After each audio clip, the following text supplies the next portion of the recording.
balls and a strike to count on Taylor. Urías fires, swinging a drive, deep left field. This is way back. Walk the ball. Chris Taylor.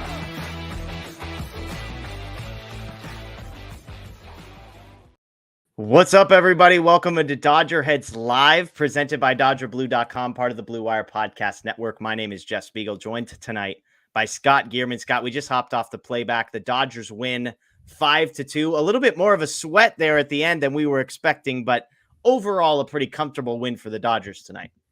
Yeah, absolutely. Good game. Sweat it out at the end. Didn't need to be like that. Unfortunately, they had to bring in Evan Phillips. Bickford, had a tough play from Jason Hayward, and Wright kind of extended everything. Inconsistent, stuff from Phil Bickford right at the back end. But, all in all, decent W. Yeah, Dodgers, 7 hits on the night, 5 runs for them, 7 hits, 2 runs for the Rockies. Dodgers do draw 5 walks to just 2 for the Rockies. Kind of an interesting one. We're going to get into this. We're going to talk player of the game. We're going to talk headlines, but just looking down, Mookie Betts goes 2 for 3, Will Smith 2 for 4, Muncy 2 for 4, Jason Hayward adds a single as well. On the pitching side, you get 6 great innings from Julio Urías, who we will talk plenty about tonight. Ferguson gives you a scoreless inning. Gratterall gives you a scoreless inning, as you mentioned. Bickford struggles, 2 earned runs in just 1/3 of an inning before Evan Phillips closes things out with 2/3 of an inning for them. The Dodgers go 4-2. Again, we appreciate everybody joining us live on YouTube, live on Facebook, those listening after the fact on the podcast. We appreciate you as well. We're going to get to a bunch of live questions and live comments. I see there's already some comments about Mookie Betts and what position he should be playing as he nearly injures himself at second base. Scott and I got into a good conversation about that over on playback. But Scott, let's just start with the headline. The Dodgers win 5-2. As I said, 5-0 going into the ninth. So yes, the tying run was up a couple of times in the ninth inning, but all in all, this game was a pretty comfortable victory for the Dodgers. For you, what's the headline? Is it 3 home runs on the offense? Is it Will Smith staying hot? Is it Julio Urías' dominance? Where do you go first in your mind after watching the game we just watched? Honestly, for me, it's a fantastic, game from Julio. The Rockies came into this series hot hitting a little bit. CJ Cron, player of the week. He was able to find that arm side, had that really nice work on the outer half, tunneling, found his changeup a bit, worked in the slurve, had some really timely pitches there. He had that, locked up Chris Bryant there, had to have got himself out of a huge jam that didn't have to be in either. But for me, Julio just starting the year hot again. Back-to-back solid outing. He's just continuing to, prove that he's a front end ace, and I love it. Yeah, I think Julio is the story, and we touched on this with the playback. I'm sure we'll get some questions about it later, but I mean, this is a contract year for Julio, and we know he has been great the last, like I said, I think under 3 ERA, 3 of the last 4 seasons. The only one he didn't was the shortened 2020 season. Last year was the best year of his career from a numbers perspective, and yet there's still questions about what type of pitcher he is, how much he's going to command, and so I think every start is going to be under the microscope for him a little bit. First start, opening day, 6 innings, 4 hits, 2 earned, no walks, 6 strikeouts. And again, it didn't feel super convincing because he gave up runs in the first 2 innings of that one, but he bounces back tonight, 6 innings, 5 hits, no walks, 12 strikeouts. So he's now at 12 innings, just 2 earned runs, 9 hits, and a 12 strikeout, 0 walk ratio on the back end. And you kind of mentioned it, Scott. We talked a little bit about the velocity is not quite there yet, and it might not be there, but on a night like tonight, it didn't seem to matter. He was still getting swing and miss on the fastball. You mentioned the changeup. We talked about the cutter that he's starting to introduce, but I thought the slurve was sort of his best pitch tonight, and everything else was working off of that. Yeah, he's really the game calling from between Will and Julio is really matured into something, a real thing of beauty. Yeah. I really like the way he's mixing it in. Even if he's missing middle of the plate, he's not necessarily missing just because the sequencing has been so good, and he just has so much run. That slurve just looks phenomenal, and I really couldn't care less about his velocity. If it starts to dip and it becomes concerning and he gets hit, then sure, we can talk about it. But after that, he's primarily fastball slurve right now, mixing in the changeup with an old new age cutter. So if he's developing, that's, fantastic to see, but he's really doing a great job. Yeah. Just looking over on Baseball Savant at kind of the pitch mix. So 46% fastball, 23% slurve, 18% changeup, 13% cutter. So those are the 4 pitches. They mentioned he threw some sinkers last time out, not tonight. 5 whiffs on 21 swings on the fastball. So, he's getting a 24% whiff rate on the fastball. It's not really anything to complain about there. I mean, you'd like to see a higher swing and miss percentage overall, just 18% on the whole. The changeup got 11 swings and didn't get a single whiff on that. The slurve just got 2 whiffs, but 4 called strikes on the slurve as well. So you're just mixing pitches. And you kind of touched on with Julio, for me, what is the key? Everyone wants to always find something to freak out about Julio. Oh, his velocity's dipping or too much contact, whatever it is. Fine. There are, from an analytics perspective, I'm pro analytics. This is going to sound like I'm a caveman here for a second. Just go with me. From an analytics perspective, the reason you bank on high exit velocities being a bad thing is not necessarily because that means you gave up a bunch of home runs, but because if you continue to give up high exit velocities, odds are on the whole, you will continue to give up more home runs, more runs, etc. With Julio, you can look at the analytics and say, oh man, he's not getting enough swing and miss. Oh man, the fastball velocity isn't what it is. But when a guy has given you 4 consecutive seasons of very good to elite starting pitching, and then the velocity dips again, and he continues to be great to start this season, I'm not saying you throw analytics out, but there are outliers. There are some guys that just know how to pitch and know how to sequence in a way where they can limit runs and they can limit damage when they need to. You and I were joking about it. He loads the bases with nobody out, and you said it on the playback, Scott. You were like, this is where Julio is. Like, it's not to say he always loads the bases, but he just has a way. And is it luck? Maybe, but has he been lucky every game for 4 straight years? Like, again, I'm not anti-analytics. I'm pro all that. I just think some guys know how to pitch. They know how to limit hard contact. They know how to sequence in a way that allows them to outperform their metrics like Julio has. Yeah, pressure situations seem to work really well for Julio. He's able to bear down, find a pitch, and make it work for him. Defense, all things considered, there, if plays are able to be made, he goes out there, gets a big out, then he comes in, gets a double play ball. So, and that's the way it goes. Muncy, I don't know about, Oral said Muncy redeemed himself about a candy hop there. A nice quick turn to Mookie for the, end the inning, but it's just how it goes. Julio has consistently done this. Maybe it's the season that tonight we saw his pitch count, expand. This is another building block for him. So it's not about, taking him out too early. It's about letting him find that rhythm, extend, find that stamina, building block on the season. Next start, we're going to see another step from Julio. You're going to see him maybe, push into the hundreds if need be. Absolutely. If he's cruising, go ahead. Well, I was going to say, that's a comment sort of discussion, if I put it nicely, that's going on in the chat right now. Is 87 pitches for Julio. It was 4-0 Dodgers at the time. He was through 6 clean innings. And the debate is, should Dave have left him in that spot? Obviously, the Dodgers end up winning. I had no issue with it. I don't think he was going to go above 100 pitches. So, like, if you're saying, I don't understand wanting to put him out there to start an inning, he isn't going to finish. You're up 4-0. You have an off day tomorrow. To me, it was a no-brainer. He gives you 6, you take him out, and then you just let the bullpen do their thing. Things worked out pretty much exactly how Dave Roberts would have hoped they would. But I don't see the issue with pulling Julio there after 87 pitches. Do you? No, absolutely not. Gives him 6 innings. His first start, 79 pitches, 57 for strikes. This outing, 87, 60 for strikes. So he had, some at bats went a little bit longer than need be. Some calls were, pretty bad. The umpire was all over the place. But Julio, I think, was right on par where he should have been. He goes that extra inning, then you have to bring a reliever mid-inning. I know that, might not matter, but I think it's perfect. Give him 6 innings. Fantastic pat on the fanny. That's a fantastic game.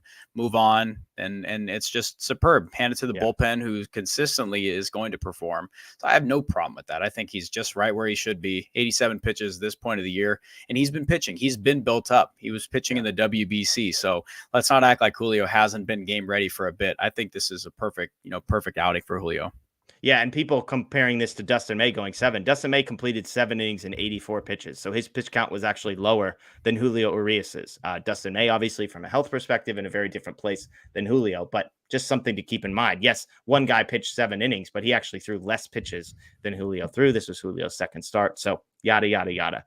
That's the Julio side. Let's talk about the offensive side. Dodgers got production from the long ball tonight.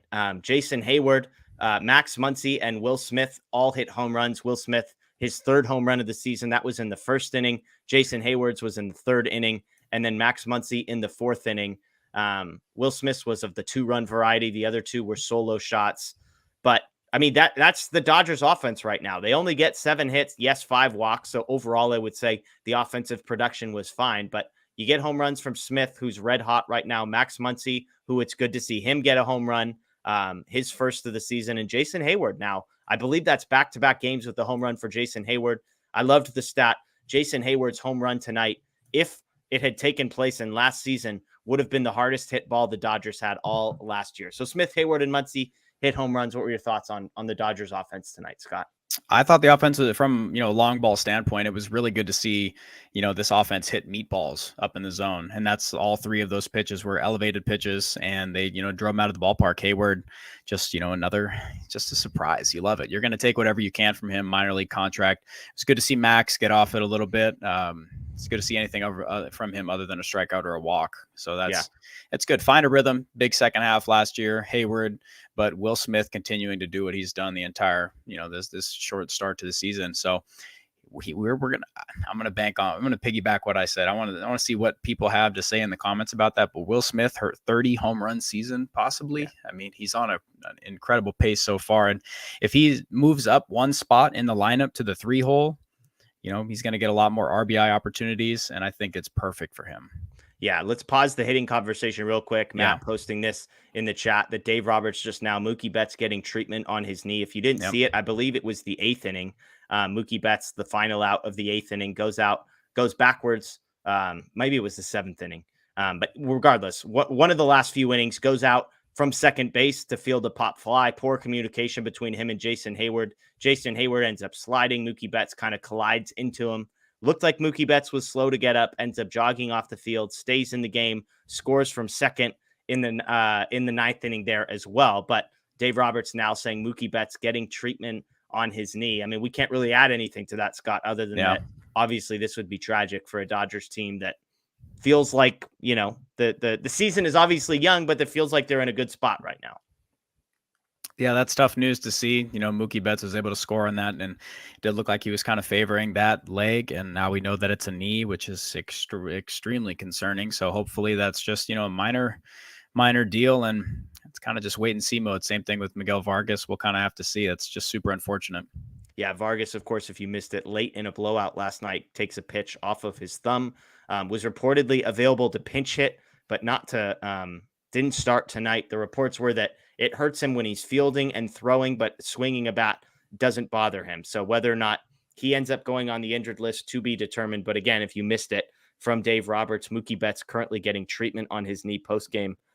So we'll see how that one plays out.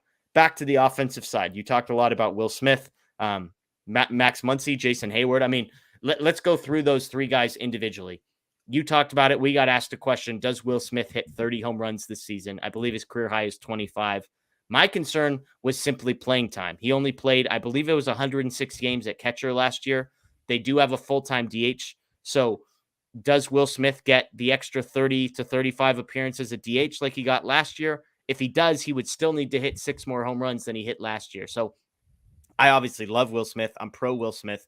I just think it has to be factored in when you're talking about 30 home runs. You're not talking about Freddie Freeman, who's going to play 160 games. You're talking about a guy in Will Smith that best case scenario is going to play 25 to 30 games less than that. Yeah, I mean, that's a hint, as JD Martinez, if he's willing to stick in that role and be okay there, and they can keep him. That I think playing time behind the dish is the only thing that'll keep Will Smith from reaching that number. But now Will Smith in his 5th season with the Dodgers, I think he's earned, I think I would say like 90% share there, but we know how that goes. They love themselves some Austin Barnes. So yeah, if it's anything, it'll be playing time from behind the dish. Yeah. To Mark's point, he says, of course you mean the janitor, right? That is true. I am talking about the janitor, although there was emotion, Scott, tonight during playback. The janitor has been my nickname for Will Smith, mostly as a joke because it seems to infuriate everyone around here. I tweeted the janitor rakes. I got people saying, shouldn't he be the gardener than if he rakes? And I was open to compromise, Scott, on calling Will Smith the gardener because he does rake rather than clean up. That seemed to be a more publicly acceptable nickname. But as soon as I get on board with that, everybody craters off of it. So I don't know even what to do at this point with my nicknames here, Scott. Just, sit back, let the people decide, or, just scrap it all together. Or no, we can't scrap it. What does How this about look this? like? We're not quitters You over here, just Scott. lie. You just lie and let us have that, and you just kind of fade away with your nickname for Will Smith. How about that? Does this look like a quitter to you, Scott? There's no quitting. I respect that. I respect that. Yeah. There's no quitting here. So the gardener, the janitor, we might go back and forth. The gardener rakes, the janitor cleans up. I think we can. I think both are acceptable options. Max Muncy, second home run. Excuse me, Jason Hayward was the second home run for the Dodgers. 1 for 3 with the home run. I mentioned 3 hard hit balls from Jason Hayward, I believe, all over 97 miles an hour. Of course, if you missed it, the home run would have been the hardest hit ball by any Dodger all of last season. It's a big dude. When he gets into one, clearly he can give it a ride. Are you starting to buy a little bit of Jason Hayward stock with back-to-back games with the home run? I mean, I don't know. Yeah, a little bit. I mean, get some consistent good swings there. We'll see over a bigger sample size. We talk about sample size a lot, but we'll see that. It's back-to-back games with good swings. We'll see him going to the off day. Maybe he'll get an at bat on Thursday, Friday, and kind of roll with it. I have a hard time buying into, an everyday role or, just with a guy, minor league contract. It's just tough. We'll have to see it. Yeah. I still like David Peralta much, much more than Jason Hayward. I agree. I think it's Hayward versus Trace kind of competing for that fourth outfielder. Obviously, what James Outman does on a day-to-day basis will have an impact on that. 0 for 2 with 2 strikeouts for Outman tonight. Continues to play good defense out there. I joke that he's like the 99th percentile for outs above average through this point in the season. But, we'll see. Trace Thompson, obviously 3 home runs in his first game, 0 for 5 since then with a bunch of strikeouts. So remains to be seen. The last one is Max Muncy. Even with the home run, struggled to start the year. He's hitting just 150, but 2 for 4 tonight with the home run. You and I are both guys that were sort of pro Max Muncy. We believe in the bounce back for him, maybe more so than a guy like Chris Taylor. So encouraging to see him absolutely get a hold of one tonight. Yeah, just alone the biggest, for me, aside from the defense, that's everyone got to see that tonight. And he'll work that out there. I'm not too concerned about that. He's been over his career. He's been a very solid defensive player, but a lot of strikeouts for Max Muncy, a lot. It's an area of concern, runs into one tonight, puts a good swing on it, but just a lot of strikeouts. That's for me is the biggest concern with Max right now. He's taking a lot of pitches, putting himself in good counts, but when it comes time to have to really, put a good swing on it, he's not getting it.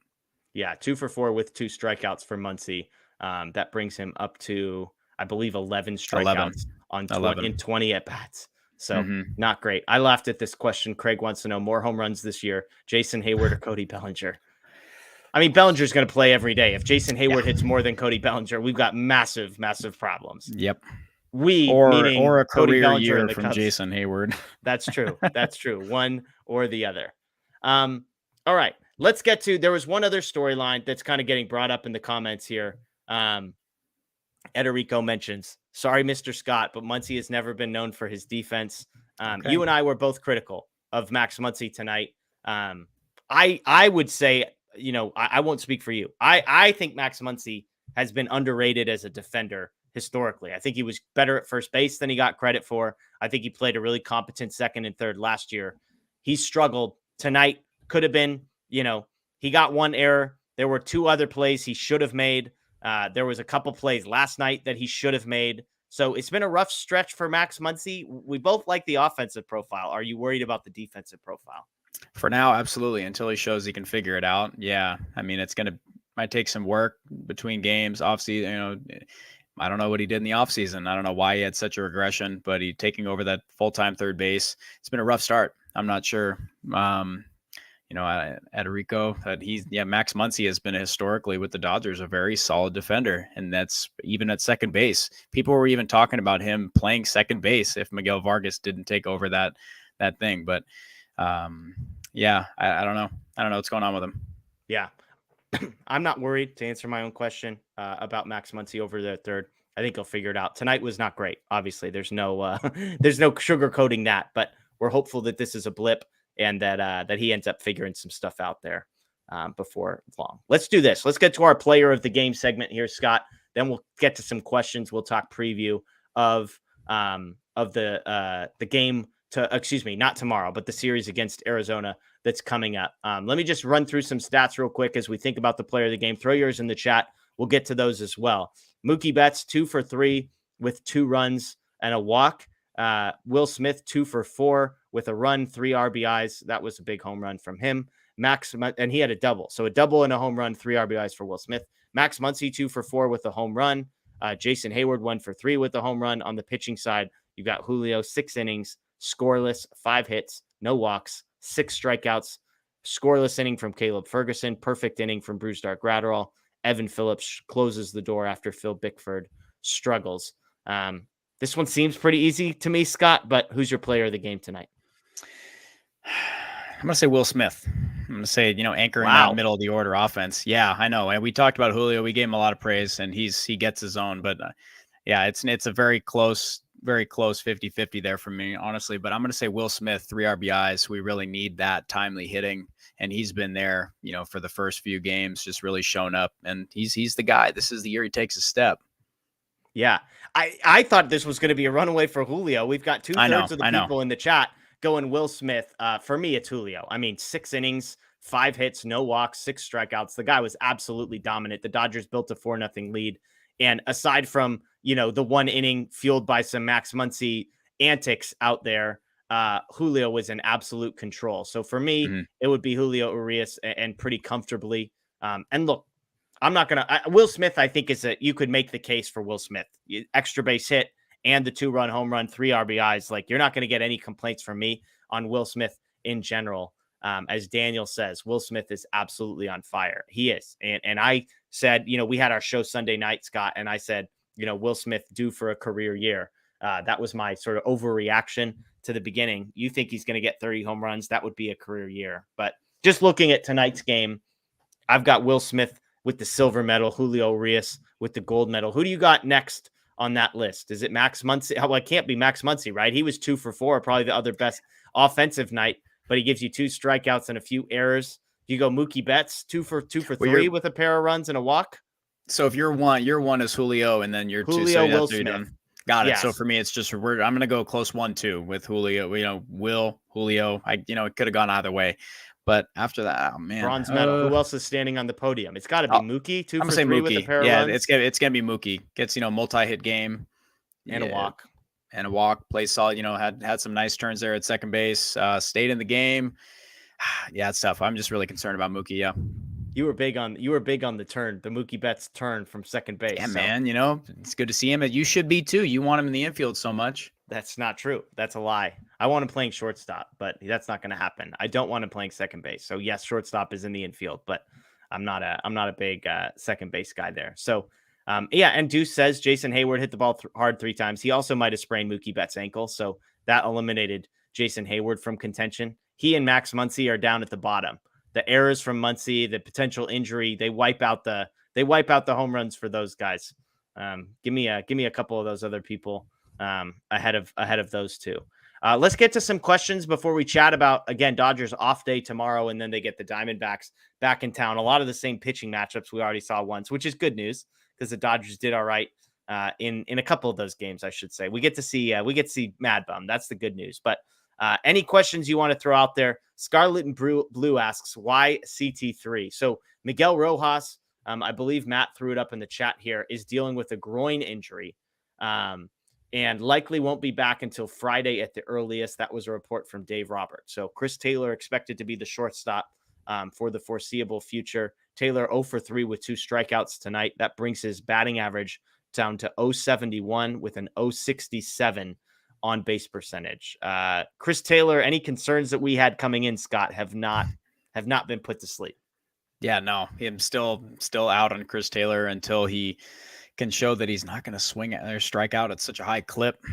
His at-bats, aside from the 1 swing on the homer, it just all looked very lackadaisical. Just doesn't really have a feel at the moment.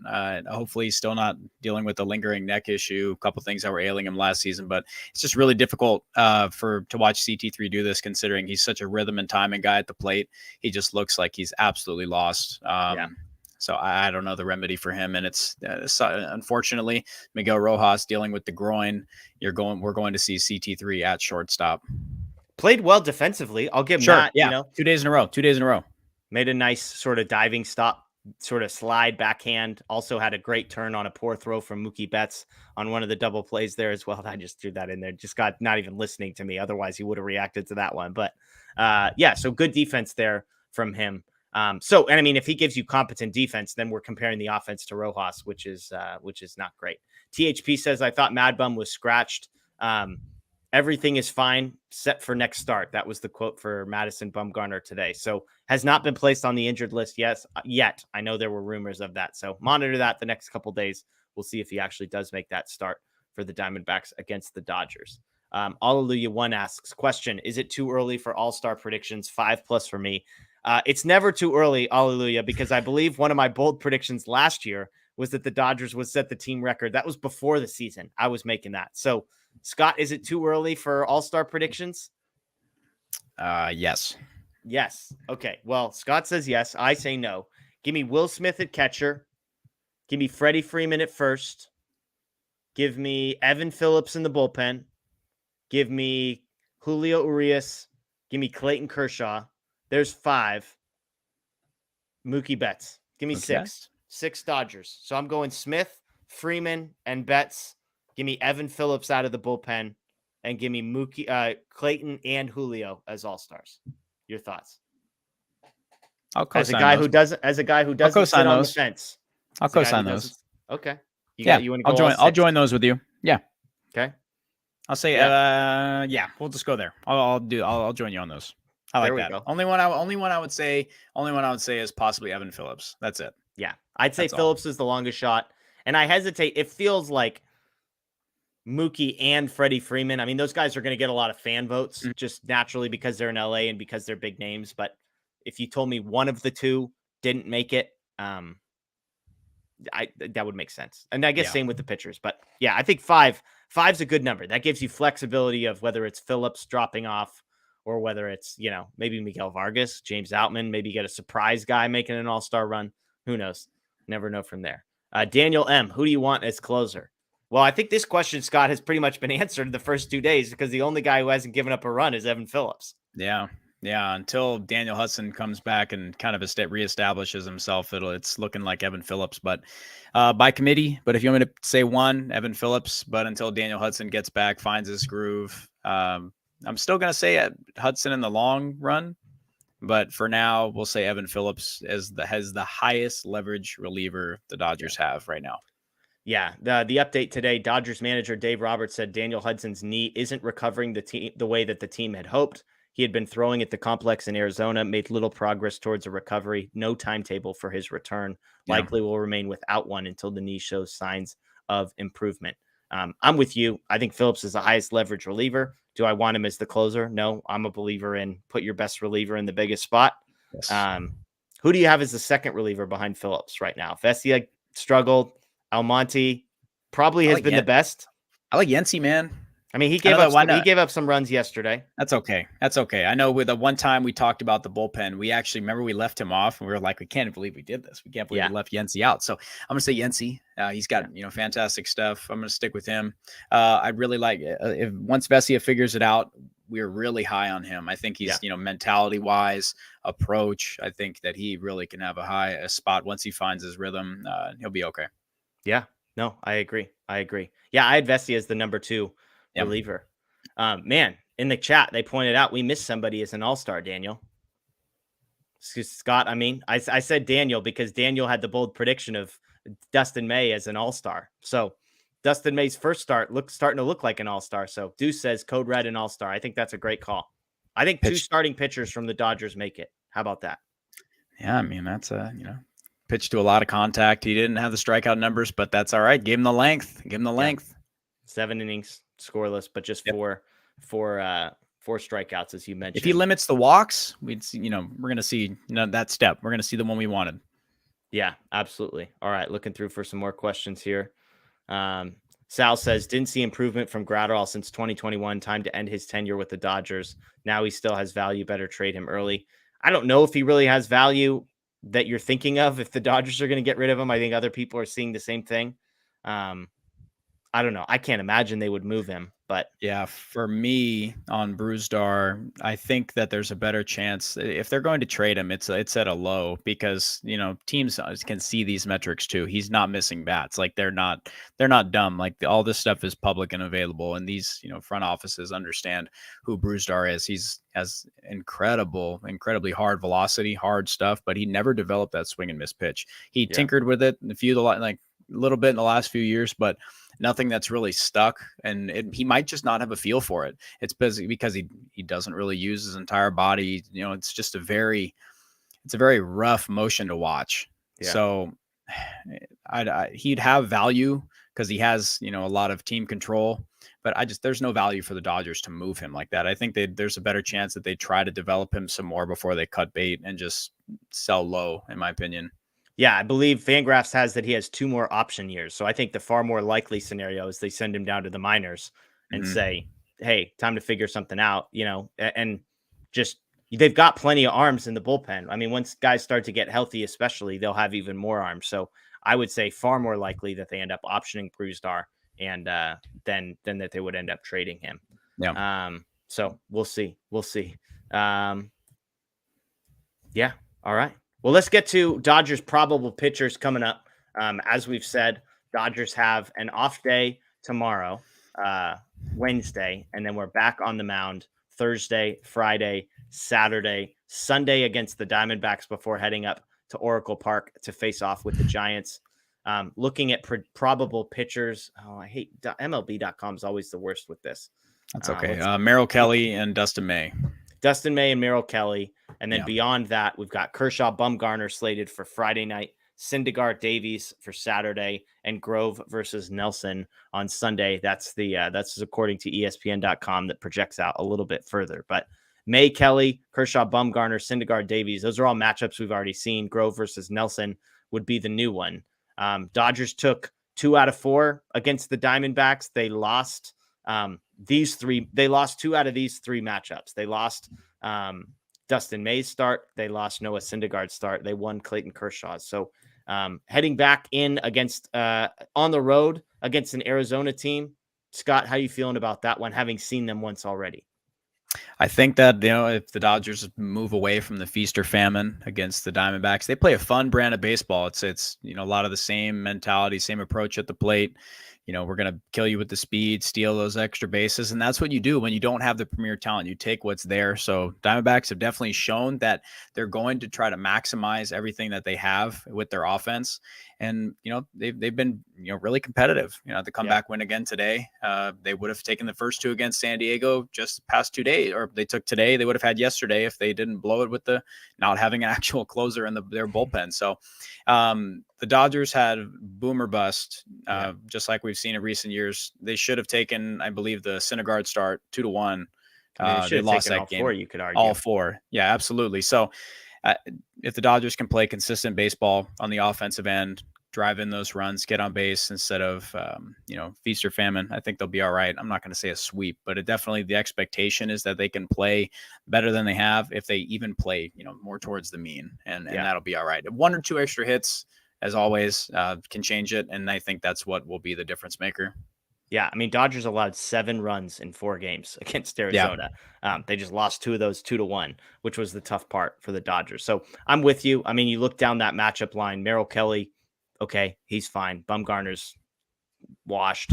And Zach Davies, he's a guy who's historically given the Dodgers fits, but he's not a very good pitcher. So the fact that they're going to get to see all these guys 1 week later, and I know the argument is, well, if the Dodgers are seeing the same pitchers a week later, the Diamondbacks are doing the same. Well, which of those 2 organizations do you trust more to prepare? Which of those 2 lineups do you trust more to be able to actually take something useful from having seen them? It's the Dodgers. And so that's why I like the advantage. The JD Martinez, Max Muncy, Mookie Betts, Freddie Freeman types, those guys are going to remember what they saw from Zach Davies. They're going to remember what they saw from Madison Bumgarner. They're going to remember what they saw from the bullpen, which is why, as you got to game 4 in that series, these guys started teeing off. So I like the Dodgers odds a lot in that one. And then we head to San Francisco, a little road trip here, Scott, for the boys, a little team bonding on the road trip. What do you think?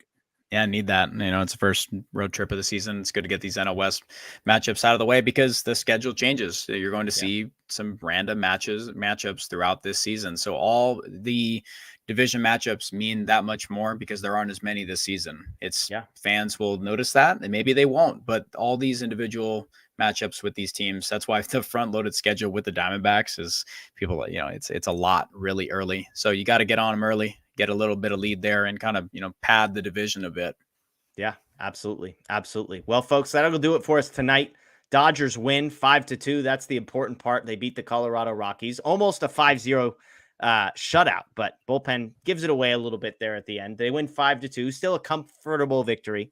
Moved to 4-2 on the season, which I believe is first place in the National League West. Hopefully one of these never look back scenarios. They're off tomorrow on Wednesday. And then, as we said, they travel to Arizona for 4 games against the Diamondbacks before heading up to San Francisco after that. We appreciate you folks, as always, for joining us. If you missed it tonight, every Tuesday night, and then again every Friday night, we will be on Playback. That's playback.tv/DodgerBlue1958. It's a live watch party. It's a ton of fun. We had a good crowd in there tonight interacting with the chat. We've usually got a reporter if it's a home game in the stadium, so a little bit of insight there into some pregame notes, who's warming up in the bullpen, that kind of thing, some stuff you can't get if you're just watching by yourself sitting on the couch. But it's a good time. You can listen to the broadcast. You can listen to us. And so if you missed it tonight, please join us on Friday night for that game against the Diamondbacks, Kershaw versus Bumgarner. I cannot wait for that one. So that's every Tuesday and Friday. And then we will be here every Tuesday and Friday post game for shows like that. Scott will be with me on Tuesdays, and then I'll have a rotating cast of folks joining me on Friday night. So hopefully you can join us for that. Check out DodgerBlue.com. You can see Scott's written work there. We'll have a game recap. And of course, if you're a YouTube person, make sure you subscribe, ring the notification bell here. Dodger Blue 1958. We'll have all sorts of post-game interviews and content as well. That is Scott. My name is Jeff. As always, thanks for joining us. Dodgers win, so we say, go Dodgers.